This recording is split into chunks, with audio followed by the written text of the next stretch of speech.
Now, joining us here on the broadcast from Washington, D.C. is Editor-in-Chief of News Mobile, Saurabh Shukla. Saurabh, thank you so much for speaking to NDTV. Well, the situation seems to have escalated between Israel and Iran. The U.S. has promised complete support to Israel, but at the same time has asked it to not retaliate. How do we see the events unfolding from here on? Well, things are really fragile, I would say. And obviously, I've been watching the developments here in Washington, D.C. President Joe Biden has been having a series of meetings of his national security top brass, and a UN Security Council meeting will be happening, later today.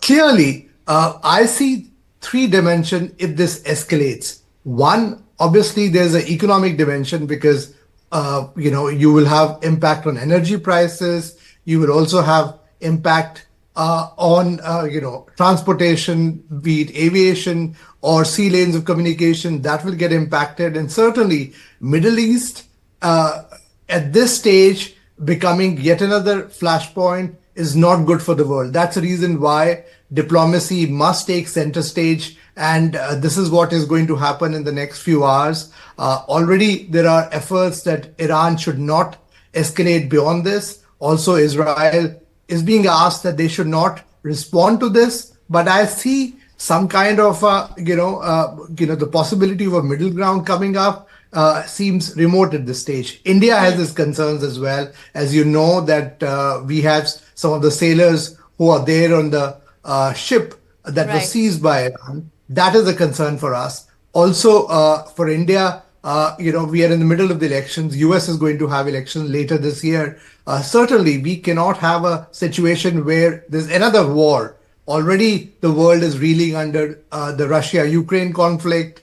You see Israel-Hamas conflict, and you don't want a Iran-Israel conflict. And then there's a likelihood of if Iran retaliates and the US and UK, they've already, have come out, and all the US allies are now saying that they will stand by with Israel. There's a likelihood of, Iranian strikes impacting some of these assets. And if that happens, then you see a larger, I would say, expansion of this war, which is going to be very dangerous for the world. Kitty? Well, absolutely. There are fears of a regional war, and this could really blow up if that happens. But, would you also help us understand if would Israel at this point in time, as the US also has asked Israel not to retaliate, but would it want to sit mum at this point in time?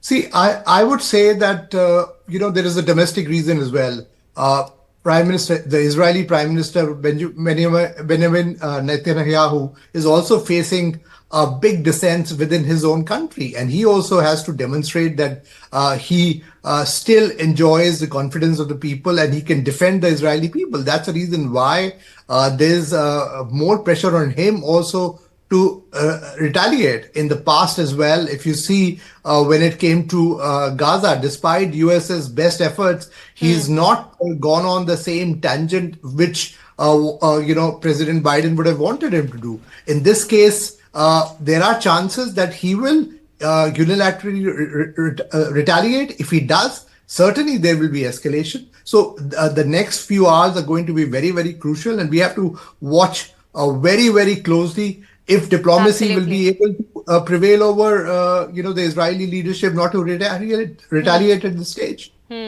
Absolutely. We'll have to wait and watch. Well, India has also said that it is concerned about the prevailing situation, and US, we do understand, asking Israel not to retaliate. But what is Israel's next step going to be? What it is going to do next, that is something we'll have to wait and watch. Thank you so much, Saurabh, for joining us here on NDTV and sharing your views. Thank you so much.